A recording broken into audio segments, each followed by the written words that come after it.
చాలామంది పట్టించుకోనిది కానీ అద్భుతమైన ఔషధ విలువలు ఉండేది ఒకటి ఉంది. ఇదే మేకపాలు. దీంతో ఇన్ని ఉపయోగాలు కావు. ప్లేట్లెట్స్ దీంతో పెరుగుతాయి. డెంగ్యూ వ్యాధి బారిన పడిన వాళ్ళకి కానీ ఏదన్నా కారణంతో ప్లేట్లెట్స్ తగ్గిన వాళ్ళకి కానీ మేకపాలు తాగిస్తే మంచిది. మేకపాలు తాగడంతో ఈ రక్తంలో ప్లేట్లెట్స్ సంఖ్య వేగంగా పెరుగుతుంది. అలాగే దీంతో ఐరన్ లోపం కూడా మాయమవుతుంది. మేకపాలలో కాల్షియం, ఐరన్, మెగ్నీషియం, ఫాస్ఫరస్ లాంటివి పుష్కలంగా ఉంటాయి.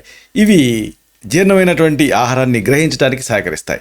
మేకపాలు ఐరన్ లోపాన్ని సరిదిద్దుతాయి. అలాగే చెడు కొలెస్ట్రాల్ కూడా దీంతో దూరం అవుతుంది. మేకపాలను తాగుతూ ఉంటే ఈ బ్యాడ్ కొలెస్ట్రాల్ స్థాయిలు తగ్గుతాయి. దీంతో రక్తపోటు కూడా స్థిరంగా ఉంటుంది. రక్తంలో ప్లాస్మా ట్రైగ్లిజరైడ్స్ ఏర్పడకుండా ఈ మేకపాలు చూస్తాయి. అలాగే ఇమ్యూనిటీని కూడా మేకపాలు పెంచుతాయి. మేకపాలని తీసుకుంటూ ఉంటే వైరస్ ఇన్ఫెక్షన్స్ బయటపడటానికి సహాయపడతాయి. అలాగే ప్రోటీన్ కంటెంట్ దీంట్లో ఎక్కువ. ఈ మేకపాలను తీసుకుంటూ ఉంటే కండాలని దృఢంగా మార్చుతుంది.